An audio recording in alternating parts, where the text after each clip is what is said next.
नमस्कार भैया। विद्या भारती की ऑनलाइन क्लास में आप सभी का एक बार पुनः स्वागत है।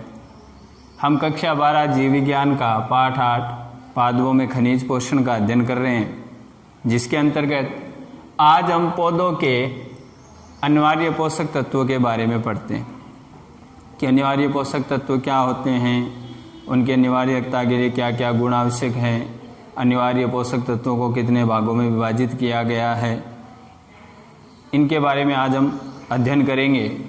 तो सबसे पहले हम पढ़ते हैं पौधों के अनिवार्य पोषक तत्व किसे कहते हैं, क्या होते हैं। हम जानते हैं अपने पृथ्वी पर अनेक प्रकार के तत्व मौजूद हैं। उन तत्वों में से 60 तत्व पौधों के अंदर पाए जाते हैं। उन 60 तत्वों में से सभी तत्व पौधों के लिए जरूरी नहीं है, आवश्यक नहीं है। उनमें से केवल 17 तत्व ऐसे हैं जो पौधे के लिए आवश्यक है।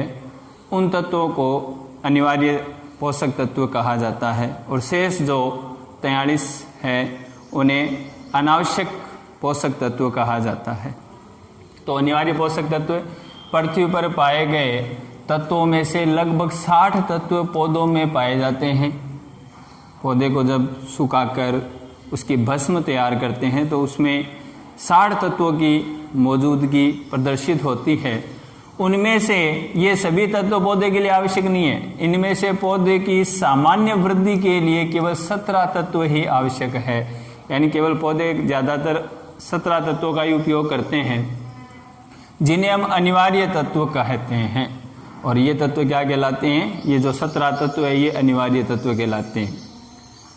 अन्य तत्व है वो अनावश्यक तत्व कहलाते हैं। लेकिन कुछ अनावश्यक तत्व भी ऐसे होते हैं जो पौधे की कायिक या जनन वृद्धि को प्रभावित करते हैं, लेकिन बहुत कम मात्रा में प्रभावित करते हैं, इसलिए उन्हें अनावश्यक तत्वों की श्रेणी में रखा गया है। तो आवश्यक तत्व केवल 17 ही हैं। अब इन 17 तत्व जिन्हें हम आवश्यक तत्व या अनिवार्य तत्व कहते हैं, इनका निर्धारण कैसे होता है, इनमें क्या विशेषताएं होनी चाहिए कि इनका 17 तत्व है उन्हें अनिवार्य तत्व कहा गया है। तो सब अब इनके बारे में, तो अनिवार्य तत्वों की अनिवार्यता का निर्धारण कैसे किया जाता है, उनमें क्या विशेषताएं होनी चाहिए जिसे उन्हें अनिवार्य की श्रेणी में रखा गया है। तो पहला है तत्व जो पादपों की कायिक वृद्धि व जनन के लिए आवश्यक होते हैं। मतलब वे तत्व जिन्हें में पौधे की कायिक वृद्धि के लिए या पौधे के जनन के लिए आवश्यक होते हैं, उन्हें अनिवार्य तत्वों की श्रेणी में रखा जाता है। मतलब पहला। दूसरा, पादप के लिए तत्व की अनिवार्यता विशिष्ट होनी चाहिए। विशिष्ट का मतलब उसका स्थान कोई दूसरा नहीं ले सकता, उसे बोलते हैं विशिष्ट। यानी अगर वो तत्व मौजूद नहीं है तो उसकी जो कमी के लक्षण है वो स्पष्ट दिखाई देने लगते हैं। यानी कोई ऐसे नहीं है कि वो कमी होगी तो कोई दूसरा तत्व दे दें तो वो उसकी कमी को पूरा कर दे, ऐसा नहीं हो सकता। मतलब वो विशिष्ट है। तो पादप के लिए तत्व की अनिवार्यता विशिष्ट होनी चाहिए। इससे किसी अन्य तत्व द्वारा प्रतिस्थापित करना संभव नहीं होना चाहिए। मतलब उसकी कमी को कोई दूसरा तत्व है वो पूर्ति नहीं कर सकता। दूसरी विशेषता ये है अनिवार्य तत्व की। तीसरी, पादपों की उपापचय क्रिया में वह तत्व प्रत्यक्ष रूप से संबंधित हो। पादप की जो भी उपापचय क्रिया है, चाहे वो श्वसन है चाहे अन्य क्रियाएं हैं, जो भी पादप के अंदर जो उपापचय क्रिया होती है जिसमें ऊर्जा का उपयोग होता है या ऊर्जा का निर्माण होता है, तो उस क्रियाओं में वो जो तत्व है वो प्रत्यक्ष रूप से उसे प्रभावित करने वाला होना चाहिए, प्रत्यक्ष रूप से उससे संबंधित होना चाहिए।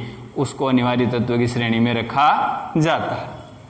चौथा, प्रत्येक तत्व की कमी से विशिष्ट लक्षण उत्पन्न होते हैं। अब कोई तत्व मान लीजिए नहीं है पौधे के अंदर, तो उसकी जो कमी के लक्षण है वो स्पष्ट उस पौधे में दिखाई देने चाहिए कि ये पता चल जाए कि ये तत्व है, इस तत्व से ये पादप की इस भाग की या इस कायिक वृद्धि या अन्य जनन में ये प्रभावित करता है। तो उस क्रिया से अगर वो तत्व कमी हो गई तो उस क्रिया को वो प्रभावित करना चाहिए। तो ये 4 प्रमुख विशेषताएं जो होनी चाहिए जिनके अनुसार जो अनिवार्य तत्वों का है वो निर्धारण किया जाता है। तो ये 4 विशेषताएं परीक्षा में आते हैं। अनिवार्य तत्वों की अनिवार्यता का निर्धारण कैसे किया जाता है, तो ये 4 पॉइंट आपको याद रखने।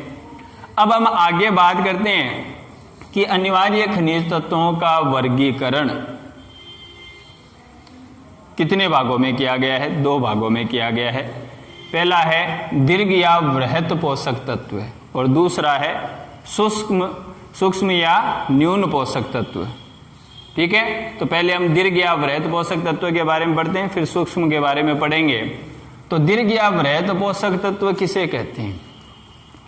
वृहत पोषक को सामान्यतः पादप के शुष्क पदार्थ का, जैसे पादप की भस्म तैयार करते हैं, उस भस्म को जब हम 1 लीटर उस विलयन बना लेते हैं, उसको 1 लीटर किसी विलयन में, विलायक में डालकर उसका विलयन बना लिया, और उस विलायक में, विलयन में उसकी मात्रा है वो 1 से 10 मिलीग्राम प्रति लीटर, 1 से लेके 10 मिलीग्राम के मध्य, यानी 1 मिलीग्राम से अधिक और 10 मिलीग्राम तक हो, तो उस तत्व को वृहद या दीर्घ पोषक तत्व कहते हैं। मतलब उसकी मात्रा है वो 1 मिलीग्राम से 10 मिलीग्राम के बीच में होनी जरूरी है 1 लीटर। तो उस तत्व को किस पोषक तत्व में रखा गया है? दीर्घ या गुरु पोषक तत्व में रखा जाता है, या इसको वृहद पोषक तत्व भी कहते हैं, दीर्घ भी बोलते हैं, गुरु पोषक तत्व भी कहते हैं। अब जो ये दीर्घ या वृहद पोषक तत्व है, इनकी संख्या 9 है। पहला कार्बन, दूसरा हाइड्रोजन, तीसरा ऑक्सीजन, चौथा नाइट्रोजन, 5वां फास्फोरस, 6वां पोटेशियम, 7वां सल्फर, 8वां मैग्नीशियम और 9वां है कैल्शियम। ये 9 पोषक तत्व ये हैं जो दीर्घ या वृहद पोषक तत्व कहलाते हैं। अब आगे हम पढ़ते हैं सूक्ष्म पोषक तत्व के बारे में। लघु या सूक्ष्म पोषक तत्व। सूक्ष्म पोषकों की मात्रा सामान्यतः पादप के शुष्क पदार्थ का, जो पादप भस्म तैयार होती है, उसमें 0.1 मिलीग्राम प्रति लीटर के बराबर या इससे कम होती है, तो ऐसे तत्वों को गौण या लघु या अप्रधान या सूक्ष्म तत्व कहते हैं।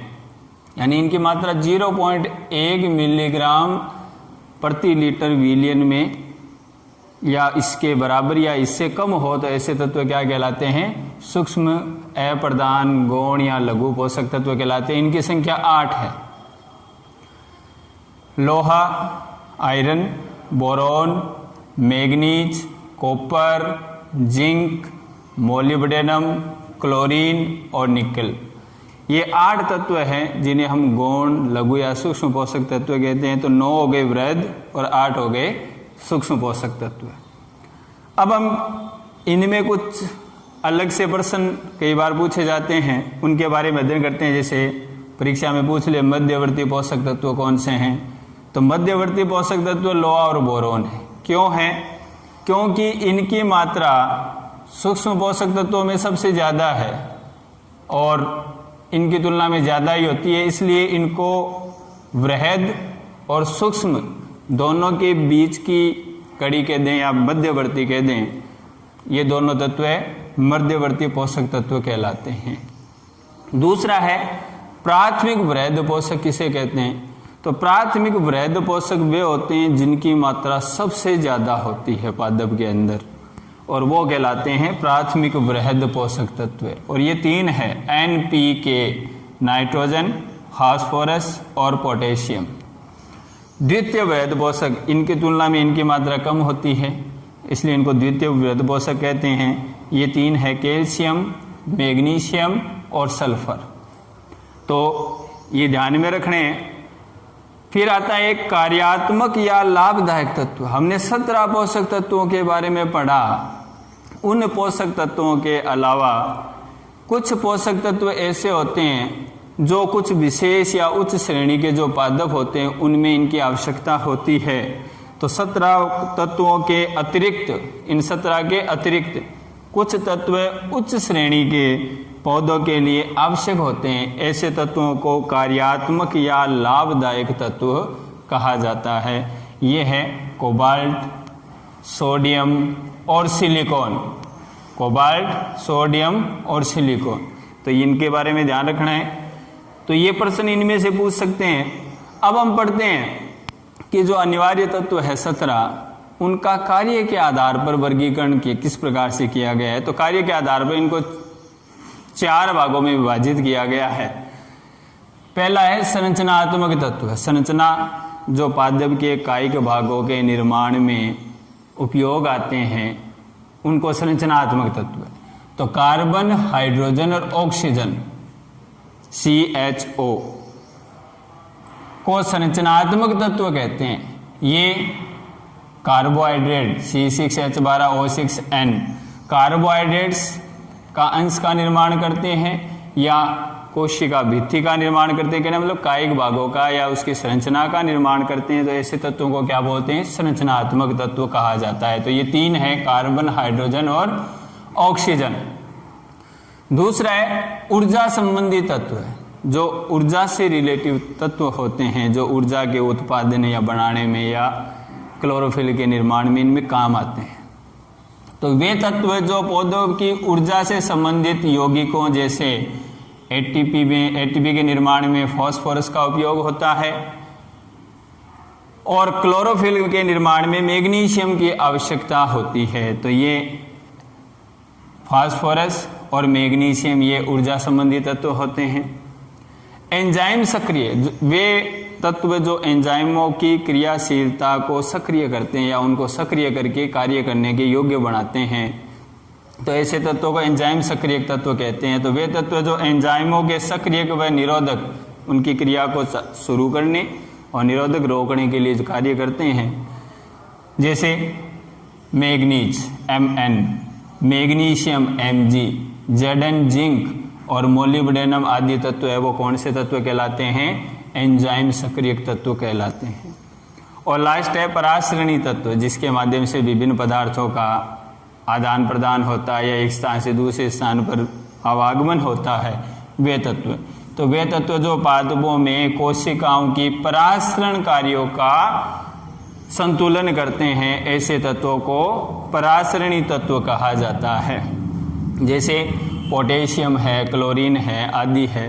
तो हमने कुछ अनिवार्य तत्वों के कार्य के आधार पर वर्गीकरण पढ़ा, जो 4 प्रकार का था: संरचनात्मक, ऊर्जा संबंधी, एंजाइम सक्रियक, पराश्रयणी तत्व। तो आज हमने इनके बारे में पढ़ा, लघु पोषक के बारे में, बृहद पोषक के बारे में। अब कल या अगले वीडियो में हम जो 17 तत्व जो हमने पढ़े हैं उन तत्वों का अलग अलग अध्ययन करेंगे कि कौन से तत्व की कमी से पादप में कौन सा भाग प्रभावित होता है या क्या उसमें परिवर्तन आते हैं, क्या लक्षण परिलक्षित होते हैं, इनके बारे में अध्ययन करेंगे। तब तक आप इनको अच्छी तरह अध्ययन करें, क्योंकि इस पाठ में से एक प्रश्न अनिवार्य रूप से हर बार पूछा जाता है। तो इसलिए इसका अध्ययन आपको सही ढंग से करना है। धन्यवाद। जय हिंद, जय भारत।